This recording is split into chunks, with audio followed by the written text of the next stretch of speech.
My father called me useless while enjoying the money I sent him for years. So I froze his accounts and filed for his eviction with the help of my lawyer. My name is Andres, and I'm 32 years old. I don't have a college degree, a framed diploma hanging on the wall, or a graduation sticker on my car. I never had the typical college experience of chaotic dorms and campus parties. All I have is a GED, many sleepless nights, and a bank account that, over time, made the same people who used to make fun of me start calling me family again. For years I convinced myself that was enough. I thought success would speak louder than their whispers behind my back. I was wrong. Or maybe I was just naive. It all fell apart one Friday, during a dinner at the house I bought for them. A kitchen with granite countertops, designer furniture, and even that ridiculous record collection my mother insisted on having. Everything was paid in cash, in my name, though it would never be acknowledged. I'd bought some good cuts of meat along the way, cooked just the way Dad liked them, and I brought a bottle of imported wine that Mom had marked in a magazine, but conveniently forgot to buy. My intention wasn't to stay long. I just wanted to stop by, say hello, keep the peace, check on the repairs they kept ignoring, and make sure they hadn't turned the heating up to absurd levels again. Dinner started tensely, as usual. A heavy silence. My sister Natalia, 29, with 2 degrees and still unemployed, barely looked up from her phone while Mom complained about the world and Dad about the price of groceries, oblivious to the fact that I paid for half of what I ate every week. And then it happened. We were finishing dessert, a store-bought cake because Mom said she hadn't had time to bake. Dad put his fork down on the table and, with an air of superiority, pointed it at me. He'll be the one paying the bills around here, but let's not forget he's still the uneducated fool, he said, loud enough for everyone to hear. It took me a moment to process it. The atmosphere became heavy, still. Natalia let out a stifled laugh into her glass. Mom didn't even flinch, she kept drinking like she was watching a rerun on TV. I just stared at the piece of cake I no longer intended to eat. I didn't say anything. At first, I preferred to let the silence speak while my head buzzed like a disturbed beehive. Years of sacrifice, endless days, nights learning to program on my own, sleeping on couches while I sent them money so they wouldn't have to, all summed up in one humiliating sentence. The worst part was seeing that neither of them reacted. As if they were used to it. As if I had to put up with it. I got up silently, took my plate to the sink, washed it, dried my hands, and grabbed my keys. "Thank you for dinner," I said without looking back. Once inside the car, engine off and my hands on the steering wheel, I understood. It wasn't the first time. This had been going on for years.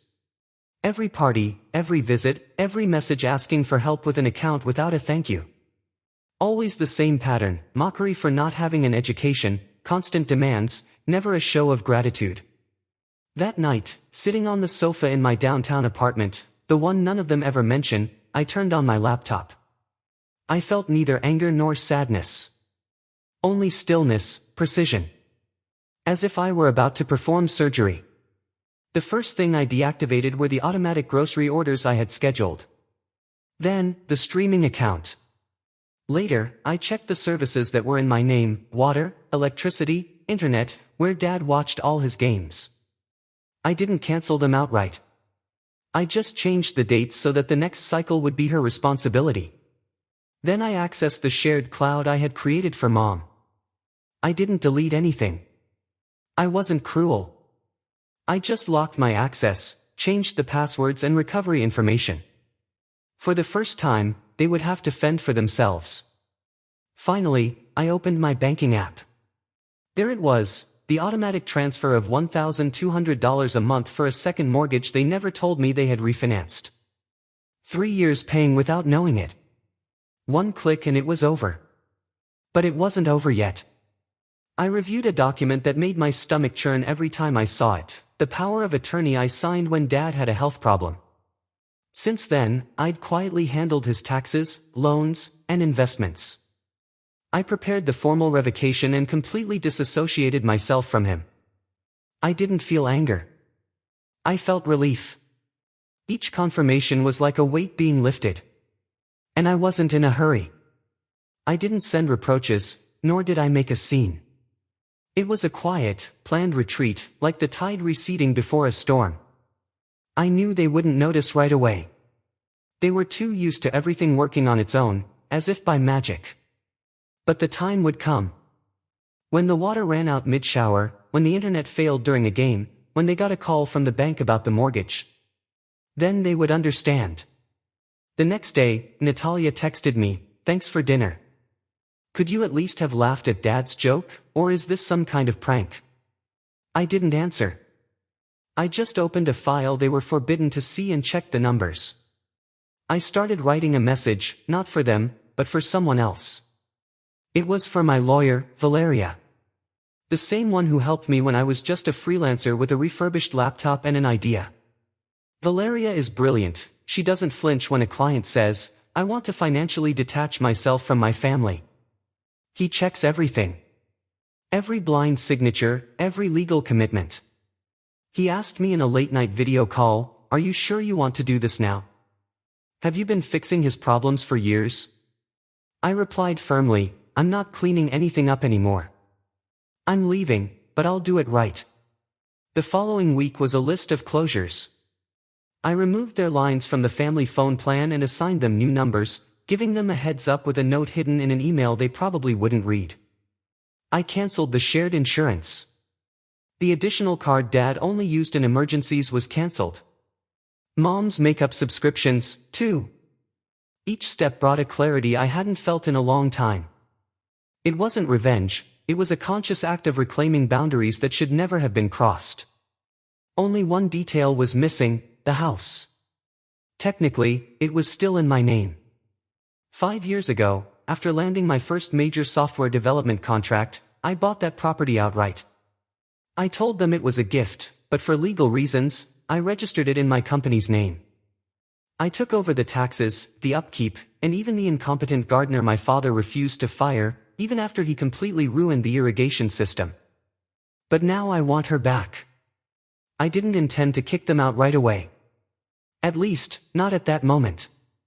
What I needed was for them to understand something very simple. That house was never really theirs. Every tile, every rug, every ceiling fan belongs to me. I could sell it, rent it, tear it down, or turn it into a parking lot if I wanted. Then Valeria reminded me of a clause in the partnership agreement, the asset audit. Thanks to her, I could request a full inspection, a new appraisal, and even a temporary suspension of my right to use the property if I deemed it necessary. "Are you going to go that far?" she asked me. "I want them to stop acting as if they built that roof with their own hands." I replied. We scheduled the audit legally and discreetly. A certified letter has already been sent and will arrive in 3 days. At first glance, nothing seemed to have changed. I still participated minimally in the family group chat, answering with monosyllables. I still liked some of the photos my mother uploaded of her garden. He maintained the image of a calm and reliable son. But inside, I was just waiting. The first crack appeared on the 4th day. Mom called me at 7:42 in the morning. I didn't answer. She left a very long message, something about the irrigation system having stopped mid-cycle and a man in a suit walking around the yard taking notes. She just wanted to know if I knew anything about it. I didn't return the call. Toward the end of the week, Clara posted an Instagram story that said, "Some people forget who was there when they had nothing. Don't worry, we do remember." I laughed to myself in the dark, with a cup of coffee in my hand, from the apartment that no one in my family knew about. Then came the second attempt at contact, this time from my father. He didn't leave a message, just a brief text, "We need to talk." He told me someone from the municipality was asking questions. That was a lie. The man wasn't a municipal employee, but a private inspector. I had hired him. His name was Marcos, and he knew exactly what he was doing. The report arrived the next morning, 68 pages detailing every irregularity, undeclared remodeling, and misuse of the property. I discovered that my father had rented the guest house to one of his poker friends without telling me or informing me. He kept all the money, as if it were a harmless favor, forgetting that the property was in my name. That's when I made a decision. I wrote Valeria a short email. It discreetly triggers the eviction clause. Even so, I wasn't cruel. I gave them 30 days. Enough time to get their affairs in order, scale back their lifestyle, and perhaps understand that belittling me at dinner parties wasn't worth as much as the roof over their heads. I didn't tell them directly. Not yet. I'm back to my routine. Meetings, gym, dinners with friends. I even walked through Clara's old university, through those classrooms she used to brag about so much. I remembered all the times she told me I wasn't qualified, just because I didn't study on the same campus as her. On the 12th, I received an email from my mother. The subject was simply, Andres.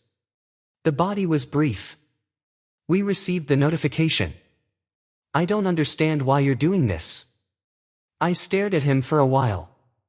My fingers hesitated on the keyboard, but then I typed. Because they mistook my generosity for stupidity. And I'm not naive enough to keep putting up with it. I pressed send. The answer came in less than an hour. This time from my father. Perhaps he was hoping for an apology, an admission of guilt. But no. Instead, a wall of excuses. First, he accused me of exaggerating. Then he tried to manipulate me with the classic line about how family always supports each other. And finally, as if it were his strongest card, he wrote, "If we hadn't raised you, you wouldn't have the money you now use to trample on us." I read that sentence twice. Then a third time, just in case. Raise me? That same man forgot my high school graduation because he was on a fishing trip. She told me to grow up when I called crying after losing my first job. Now she wanted credit for my accomplishments? As if her silence, her indifference, and her constant criticism were support. I didn't respond. I forwarded the email to Valeria with the instruction that any future communication should be through legal channels. From that moment on, I stopped being the obedient son. I became what I had always legally been, the owner, an adult with boundaries and consequences for anyone who crossed them. The following days were eerily silent. A silence that sends shivers down your spine. I knew my family well.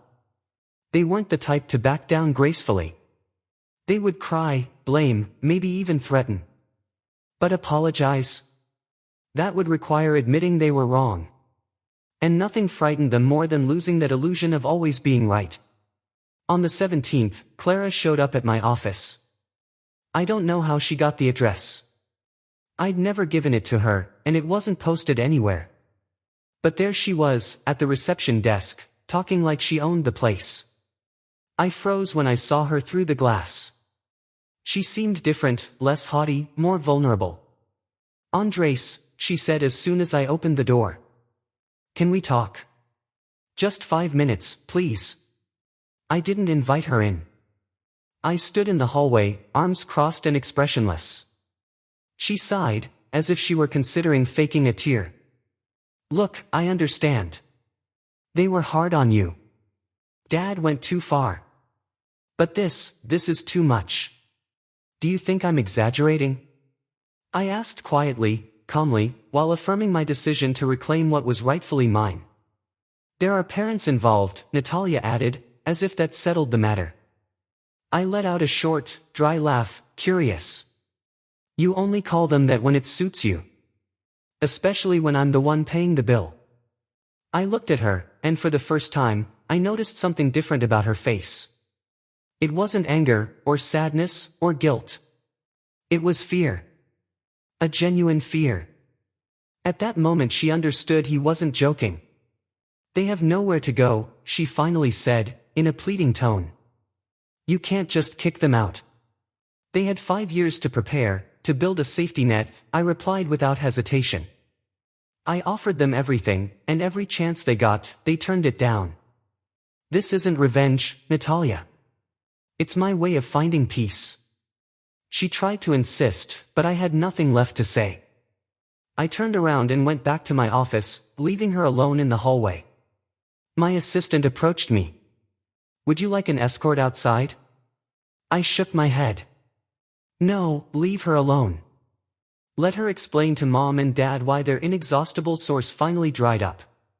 By the 20th day, the attempts at manipulation were no longer subtle. My father called from an unknown number and left a voicemail.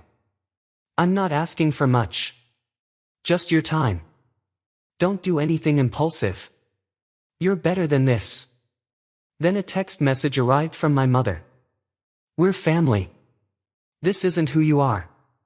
But it was. Or rather, that's what I had become, someone who finally understood that blood doesn't justify betrayal disguised as tradition. That kinship isn't an excuse to treat someone like a doormat. On the 24th, Valeria called me. "They've filed a complaint," he told me. "They're claiming emotional distress. They're trying to stop the eviction, but it's not going to work. You have everything documented. This has been brewing for years, Andres." I nodded, even though she couldn't see me. "Leave them be," I replied. "Let them experience what it's like to live with uncertainty, not knowing when the ground will crumble beneath their feet. Cruel, perhaps. But no more than the years I spent being invisible, except when they needed money, help, or a last-minute lifeline." On the 28th, I walked past the house just to watch. The grass was long, the lights off. There was a for rent sign haphazardly placed in the garden, as if they were hoping to buy some time. But nobody was going to be interested. Not with an audit looming. I rolled down the window and remained silent. The weight of it all became tangible. This was the house I had given them, naively believing it would unite us. But it wasn't about the property, or the money, or the fact that I didn't have a university degree. It was a matter of respect. And they had lost it. Just as I was about to leave, my phone vibrated. Natalia had sent a message. I read it carefully. "Maybe you should come. Something happened. Something serious." I reread it. That word, home, made my heart clench. Because that place had ceased to be home the moment they made it clear that I was nothing more than an ATM with an empty resume. Even so, I went. Not because I cared about what Natalia had to say, but because if something went wrong, I didn't want to be blamed. I drove in silence. The car's headlights sliced through the gloom like knives. My stomach churned, but not from fear. A part of me, buried under years of silence and obligation, longed to confront them. I wanted to see them try to play the victim one more time, to definitively sever the ties, without any half measures. As soon as I arrived, I knew something was off. There were two cars in the driveway that I didn't recognize. One appeared to belong to a contractor, the other a silver sedan with the emblem dangling. The Porsche's headlight was off, odd considering Mom always insisted on leaving it on in case someone came. I got out of the car, the warm night air felt heavy. Natalia was sitting on the front steps, hugging her knees, not her usual haughty posture. She stood up when she saw me, brushed her hair away from her face, and murmured, "You're not going to believe this." "I'll decide that," I replied coldly. "Where are they?" "Inside. Talking to someone at the bank." I blinked, incredulous. "From the bank?" She nodded, her eyes wide. "Dad tried to get another loan using the house as collateral. He says it was all a bureaucratic delay. He wanted to sell the guest house for a quick profit. But," he paused, "it's not his. Andres, your name is the only one in the writing." I felt a chill. She took a deep breath. "The bank detected it before the payment was completed. But there's already a fraud alert on the property. They're going to assess the next steps. He may have committed mortgage fraud." I remained silent. My mind was already anticipating scenarios, lawsuits, paperwork, legal consequences. "Where is she now?" "Inside," she said more quietly this time. "Shouting." I walked past her without saying a word. I walked in without knocking. The dinner was open, with unfinished glasses on the tables. Dad was in the middle of it all, furious, arguing with a man in a navy jacket who had a folder and a clipboard.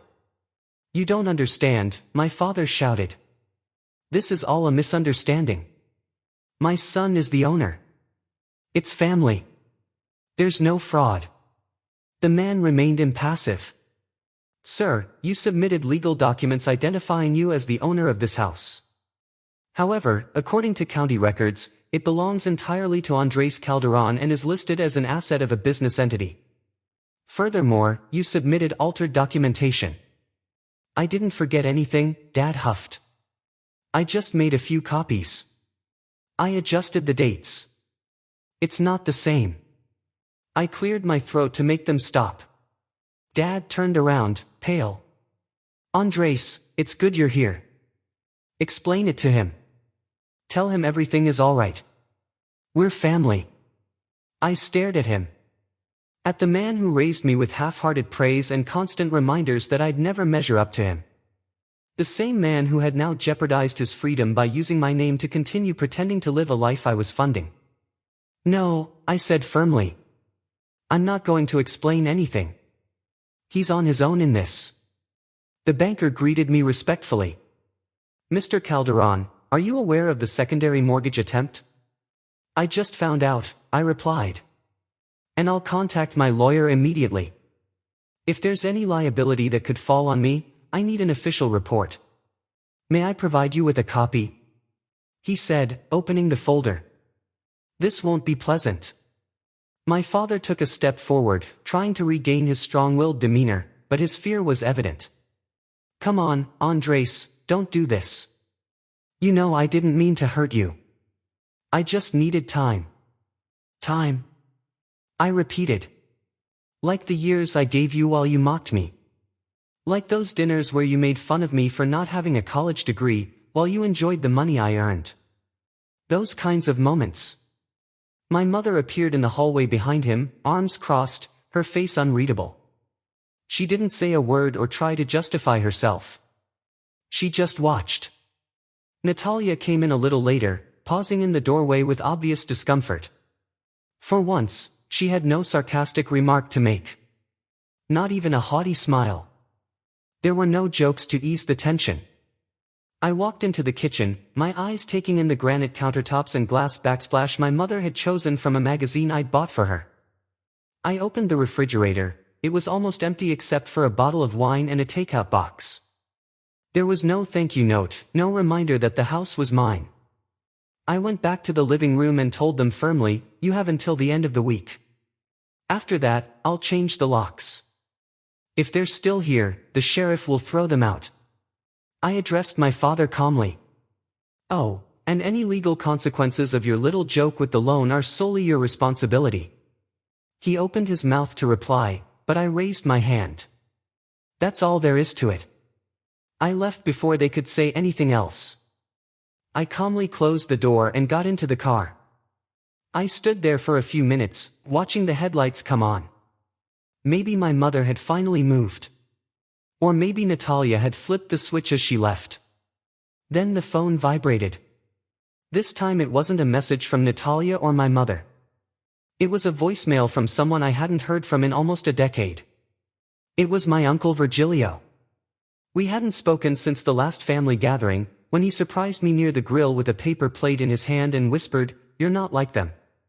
You know that, right?" He was my father's older brother, the black sheep of the family long before I took that position.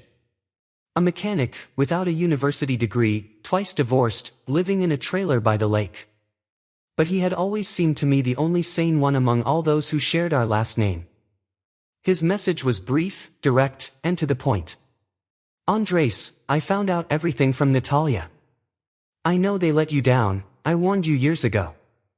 They only love what you give them, not who you are. If you need help with this, or if you just want to sit on the pier with a beer and say nothing, this place is yours.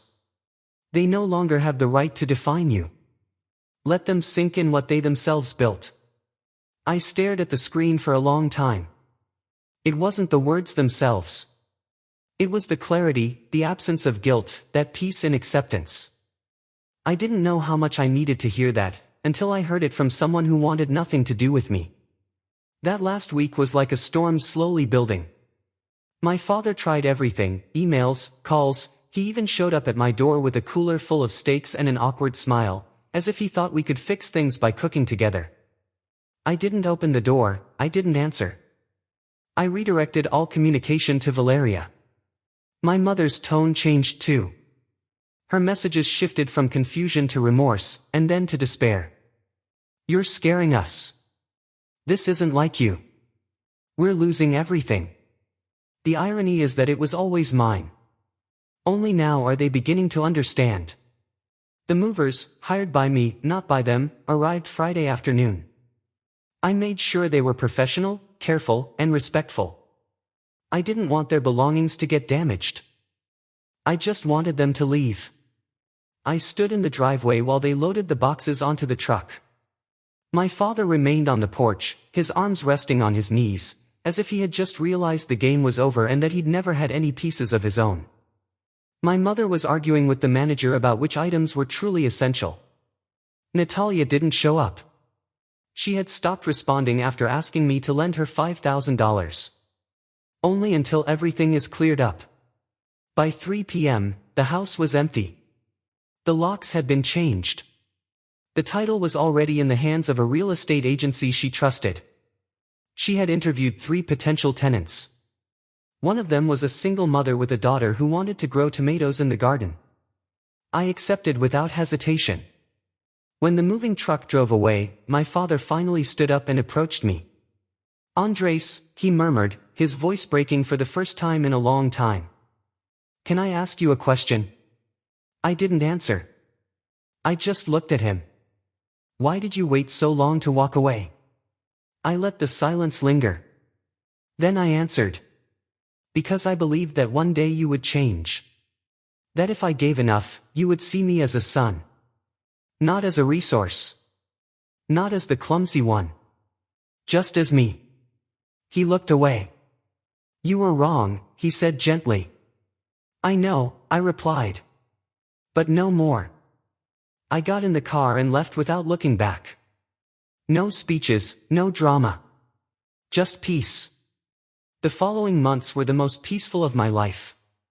No calls, no chaos, no emergencies disguised as family ties.